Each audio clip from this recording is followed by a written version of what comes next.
ወደ ዱባይ ለመምጣት አስባችኋል? ይህ ቻናል ለእናንተ ነው።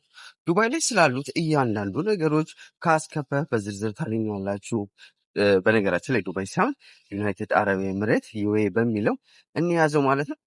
እና የዩኤ ላይ ከመምጣታችሁ በፊት እያንዳንዱ ነገሮች በዚህ ቻናል ታገኛላችሁ። ዩኤ ላይ ከአስከፈ ምን ይታደርጋል፣ ምን ያስፈልጋል፣ እኔ እንጃ በዝርዝር እያንዳንዱን እዚህ ቻናል ላይ ታገኛላችሁ።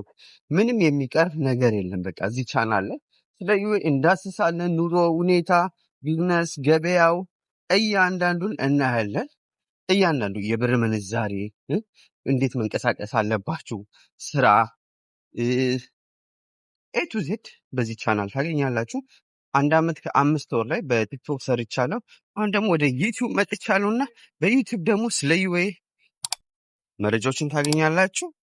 ይህን ቪዲዮ ላይክ አድርጋችሁ እና ሰብስክራይብ አድርጋችሁ